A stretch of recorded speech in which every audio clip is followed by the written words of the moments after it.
bersepakat bahwa kita Penajam Pasir Utara kami tidak mau jadi penyanggah, juga tidak pingin cuman sekedar sebagai mitra, tapi kita ingin menjadi serambinya Ibu Kota Nusantara. Roda pergerakan ekonomi di Sepaku sekarang ini kan luar biasa peningkatannya.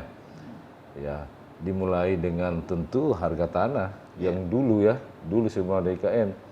Ditawari orang pun tanah di sana kita mesti berpikir kita mau apakan tanah ini. Tapi sekarang, nah bayangin aja, sekarang pemerintah membandrol angka di atas 150 sampai 250 ribu per meter persegi. Harapan kita menjadikan Penajam Pasir Utara ini menjadi persoalan bersama, bukan cuma pemerintah Penajam saja dalam hal ini kepala daerahnya, tapi harapannya semua terlibat, termasuk pemerintah pusat. Nah, sementara di kita ada lapangan kerja, walaupun itu lapangan kerja informal di sektor perkebunan, jadi buru-buru panen, mereka bisa punya penghasilan sehari itu 200 sampai 300 ribu. Itu pun dengan jam kerja yang bebas, mereka tidak diikat dengan jam kerja yang ketat. Jadi mereka dikti pemerintah daerah dan perguruan tinggi bersama-sama memberikan pendampingan sekaligus menyiapkan perangkat pendukungnya untuk itu.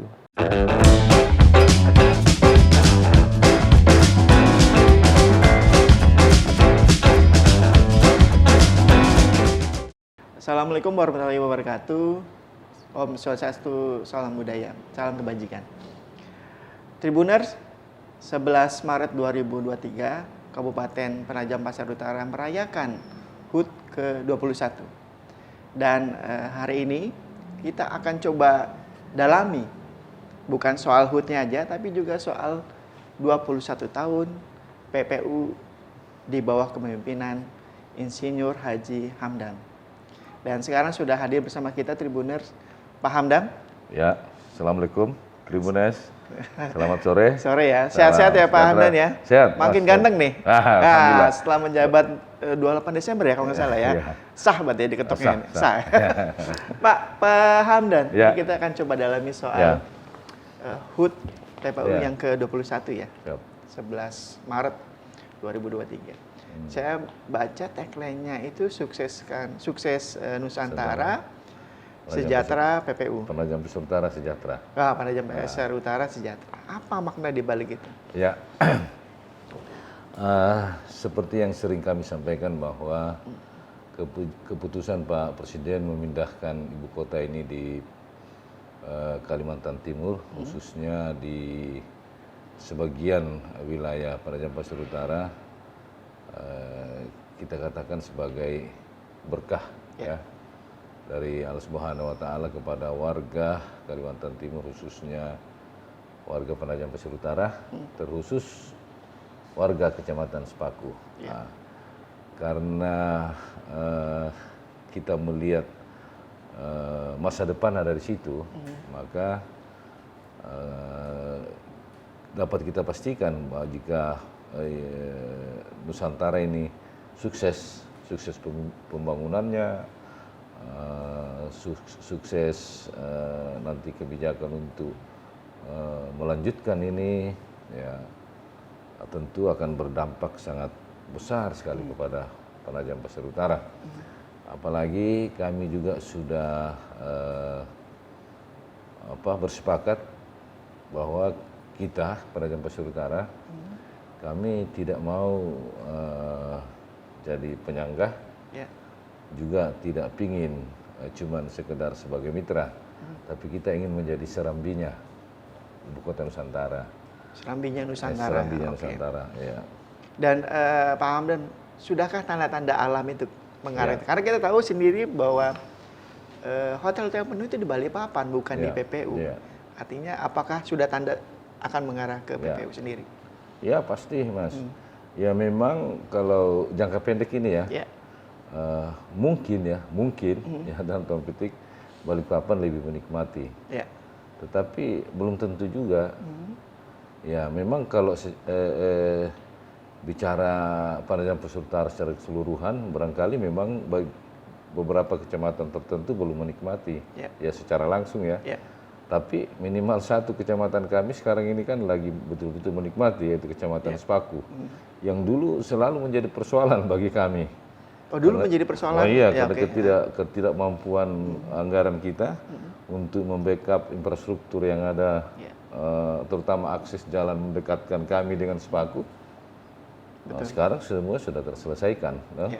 Kemudian ya bolehlah masyarakat melihat bagaimana sekarang hiruk pikuk roda pergerakan ekonomi di Sepaku sekarang ini kan luar biasa peningkatannya. Ya, dimulai dengan tentu harga tanah yang dulu semua DKN ditawari orang pun tanah di sana kita mesti berpikir kita mau apakan tanah ini. Tapi sekarang, nah bayangin aja, sekarang pemerintah membandrol angka di atas 150 sampai 250.000 per meter persegi. Itu pun sebagian masyarakat kita katanya ada yang belum menerima harga itu. Nah coba dibayangin tuh gimana. Bahkan ini sudah saya dengar sampai 1 juta per meter, Pak ya? Enggak juga. Enggak juga? Enggak juga. Jadi 150 sampai 250? Ya, itu harga yang ditetapkan pemerintah. Ya. Dan kalau memang, itu kan bahasanya gini Pak, otorita kan itu adalah wilayah otoritas Sepaku, bukan wilayahnya PPU saat ini. Apa yang kemudian, mungkin saya balik lagi ke pertanyaan awal, mungkin pondasi awalnya atau filsafat dasarnya bahwa ketika IKN sukses, warga PPU kemudian merasakan dampak dalam skala besar. Toh dalam yang sekarang kecil aja, tadi Bapak bilang bahwa nanti ada kenikmatan yang sekarang belum begitu dinikmati oleh warga PPU gitu Pak ya. Mungkin sebagian kecil masih sebagian besar masih ada di Balikpapan. Nah mungkin ada gebrakan kah dari masa akhir Bapak ini di 2023? Ya, yang jelas bahwa tadi kami sampaikan bahwa kami sudah mencanangkan akan menjadi serambinya ibu kota negara. Itu tentu bermaksud untuk memberikan tekanan lah kepada semua yang terlibat di proses pembangunan dan pemindahan ibu kota negara Nusantara ini nantinya. Kan lucu kalau misalnya nanti ibu kota negaranya berdiri dengan segala macam kecanggihan teknologi, lalu penajam tetap dengan kekumuannya. Kan bagaimana pandangannya kalau misalnya rumah terus berandanya ini masih tetap kumuh, rumahnya mewah berandanya jelek kan menjadi halaman depannya malah kumuh gitu. Sehingga harapan kita menjadikan penajam pasir utara ini menjadi persoalan bersama, bukan cuma pemerintah penajam saja dalam hal ini kepala daerahnya, tapi harapannya semua terlibat termasuk pemerintah pusat. Betul. Dan ini sudah disampaikan ke pemerintah pusat bahwa berandanya pun harus diperhatikan juga. Siap. Dan saya pikir kita sudah berada di situ. Kita sudah masuk ke jalurnya. Beberapa dukungan-dukungan yang sudah kita dapatkan termasuk terkait dengan beberapa rencana-rencana besar ke depan, yaitu membangun BLK yang cukup modern dalam rangka merespon kebutuhan tenaga skill yang diperlukan pasca. Ini nanti yang sekarang tenaga kerja yang dibutuhkan sekarang masa konstruksi dan pasca konstruksi itu akan didesain di sini. Kami sudah ada kesepakatan dengan Kementerian Tenaga Kerja. Memang kita harus sama-sama berkorban. Kami menyerahkan tanah ke mereka yang akan membangun dan mengelola itu nanti. Dalam artian SDM akan diikut sertakan itu dalam pasti. proyek itu. Kan itu salah satu. Kan persoalan utama kita juga ini adalah SDM.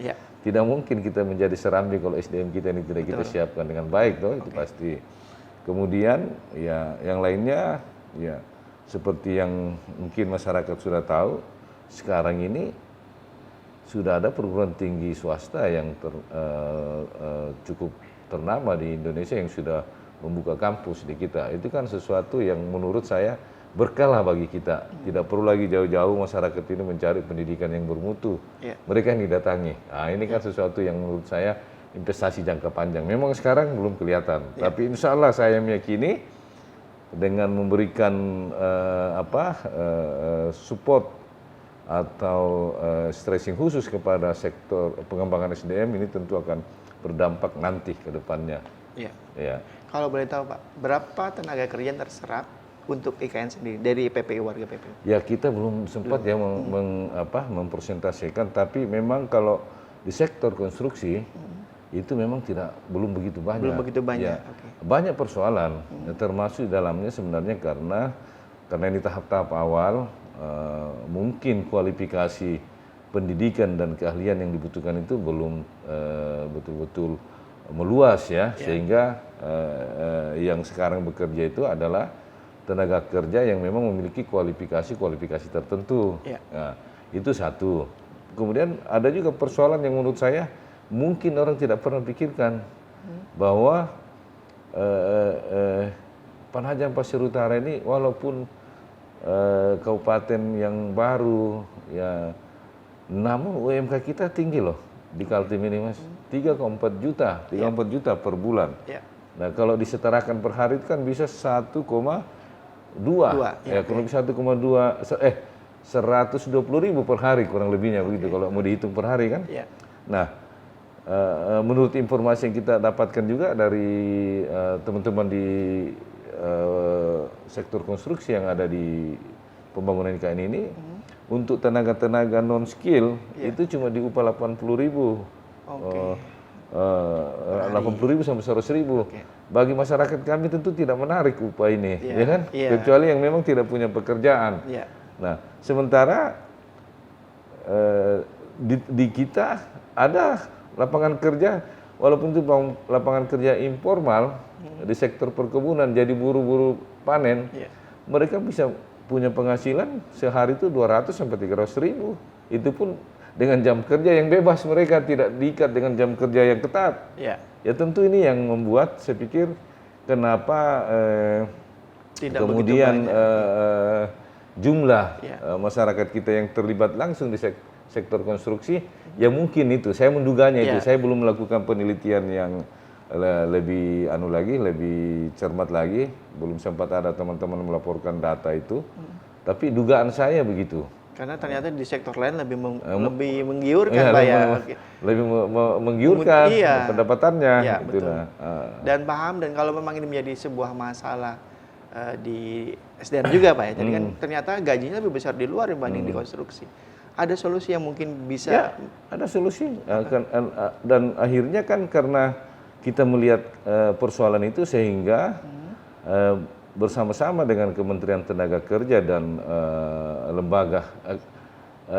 kementerian dan lembaga lainnya memformat sistem pelatihannya dengan memperluas jenis pelatihan.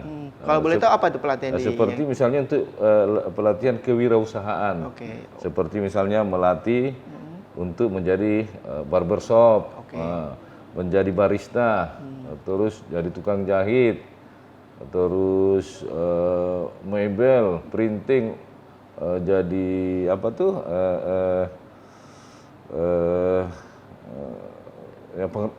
industri-industri rumahan, bahan makanan olahan rumahan. Dan bukan sekedar dilatih saja, bahkan dimodali kan? Diberikan dana stimulus. Ya, kelompok-kelompok yang sudah dilatih ini oleh Kementerian Tenaga Kerja langsung mengintervensi dengan dana stimulus. Nah, ini akan kita evaluasi. Ini sudah berjalan kurang lebih sebulan 2 bulan, mungkin 3 bulan ke depan akan kita evaluasi mana kelompok-kelompok yang kemarin yang memang menunjukkan tanda-tanda berkembang, itu akan kita push lagi, kita berikan lagi bantuan permodalan yang lebih besar. Betul. Ini pilot proyeknya PPU untuk mengarah tadi Pak ya? Berapa banyak Pak kalau boleh tahu jumlah personilnya itu? Iya, yang sudah terlibat. Itu kemarin kalau tidak salah itu ada sekitar 16 kelompok. 16 kelompok. Satu kelompok itu isinya bisa 10 sampai 20 orang. Modalnya diberikan stimulusnya itu 30 juta. 30 juta. Iya, per kelompok. Dan itu harus dikembalikan? Enggak juga? Iya. Oh iya. Jadi memang sangat menggiurkan ya Tribuner ya untuk menjadi luar biasa lah. Ya. Artinya komitmen komitmen pemerintah terhadap bagaimana supaya SDM lokal itu bisa terlibat langsung di dalam proses ini, saya pikir sudah cukup bagus. Ya. Namun mungkin bagi masyarakat umum merasa itu kok seperti tidak ada. Ya memang lambat karena persoalannya kapasitas kemampuan untuk melatihnya ini kan tentu memiliki keterbatasan sehingga bertahap, bergantian gitu. Tidak bisa langsung semuanya ikut Pak ya. Ya. Nah, yang lebih apalagi yang lebih menggembirakan lagi untuk mempercepat proses ini bahkan Kementerian Tenaga Kerja sudah mencoba membangun melalui BLK kita ya, mencoba membangun komunikasi dengan BLK di luar dari Kaltim ini untuk menampung warga-warga lokal yang ingin kita latih untuk mempercepat akselerasi tadi Pak ya. Mengakselerasi nih gitu. Oke. Pak, kalau boleh tahu sebenarnya bayangan beranda IKN di PP itu akan seperti apa sih Pak bayangannya ke depan itu? Seperti misalnya nanti IKN itu akan menjadi kota smart. Kita juga pingin jadi smart city ya. Itu sudah harus, nggak bisa lagi. Nah, upaya ke sana kita sudah memulai juga. Beberapa bulan yang lalu bekerja sama dengan Kementerian Kominfo telah memilih Kabupaten Penajam Pasir Utara ini salah satunya dari 80 kabupaten kota yang dipilih oleh Kominfo untuk diberikan bimbingan teknis pelatihan untuk menyusun Renstra. Rencana strategis PPU Smart City. Smart City. Berapa tahun dalam berapa tahun? 3 bulan kemarin. 3 bulan. Pelatihannya didampingi oleh pakar-pakar dari UGM. Nah, itu sudah siap. Kita sudah punya Renstra itu, penyusunan Smart City Kabupaten PPU. Nah, ini ke depan akan kita follow up itu, akan kita tentu akan kita mulai secara pelan-pelan kita implementasikan dengan mengajak bekerja sama beberapa perguruan tinggi termasuk UGM. UGM bersedia yang kemarin ketemu dengan rektor. Ini mungkin Rabu besok kami diundang untuk membahas itu di sana. Banyak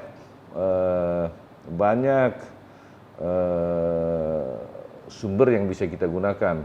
Bisa menggunakan dana APBD kita, bisa juga nanti bekerja sama dengan perguruan tinggi dan dirjen perguruan tinggi, dirjen Dikti, melalui program matching fund namanya. Ada sharing anggaran pemerintah daerah, Dikti dan perguruan tinggi untuk merumuskan ini apa yang mau kita lakukan. Nah, rencana kita mungkin diawali dengan membuat ini smart building dulu. Jadi mungkin satu kantor ini akan kita coba dulu menerapkan, nanti berkembang sehingga pada saatnya sudah siap. Semacam di Silicon Valley ini ya, San Francisco ya. Ya, seperti satu kantor ini gitu lah.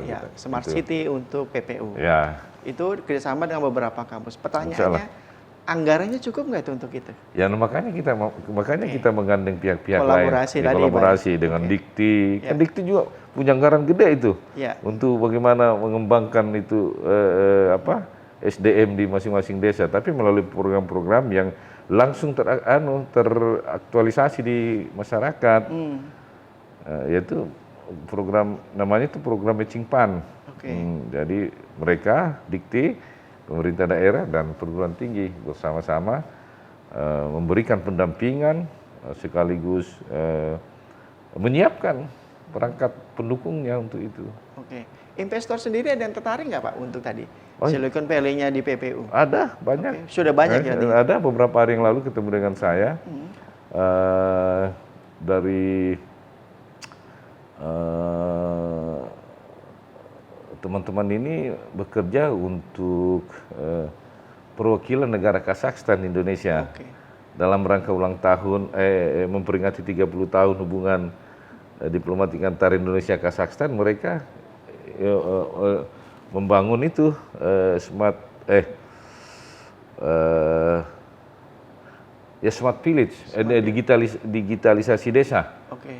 Mereka membantu beberapa desa di seluruh Indonesia ini untuk jadi pilot project. Oke. Kalau di PPU sendiri berapa dapat, desa? kita ada dapat. Alhamdulillah ada 1 desa kan dicoba dengan seluruhnya hibah mereka. Oke. Berapa jumlahnya kalau boleh independen, tahu? ya? Berapa jumlahnya yang dihibahkan? Belum tahu Belum kita tahu. nilainya berapa ya. Yang mengherankan saya justru Kazakhstan bukan Rusia yang dulu.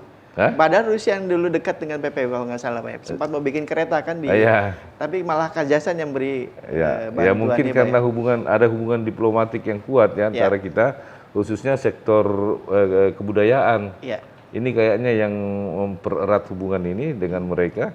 Apalagi zaman Pak Fajrul Rahman jadi duta besar di Kazakhstan, yang dulunya kan juru bicara presiden tuh. Iya. Nah, kebetulan juga beliau itu adalah termasuk tokoh-tokoh Kalimantan Selatan, tokoh Banjarmasin. Pak Fajrul, oke. Sehingga mungkin ada kerikatan emosional itu bisa menyambungkan hubungan relasi itu dengan kita. Oke. Ya, tapi ini semua masih tahap persiapan. Tapi yang jelas kita sudah ada upaya ke arah sana. Makanya tadi saya katakan bahwa kita ini sudah mulai berjalan di jalur yang Sudah on the track. on the track. Ya. Kalau istana butuh sampai 2024. Untuk menuju beranda ini butuh berapa tahun? Ya sih kita ikutlah itu. Ikut aja. ikut Nusantara membangun daerah ya. Iya. Karena kita juga harus menyadari bahwa ya andalan utama kita untuk bisa mempercepat Penajam ini menjadi beranda IKN, ya tentu investasi ya. Yeah. Nah, sementara investasi besar ini kan mereka juga masih wait and see. Yeah. Bagaimana setelah rejim ini berakhir, apakah ini IKN itu kan masih ada sebagian investasi besar yang mempertimbangkan itu. Yeah. Dengan berlanjutnya IKN ini pasca rejim ini ya nanti ya itu kan cukup berpotensi mendorong untuk mempercepat beranda Nusantara ini kita wujudkan ya.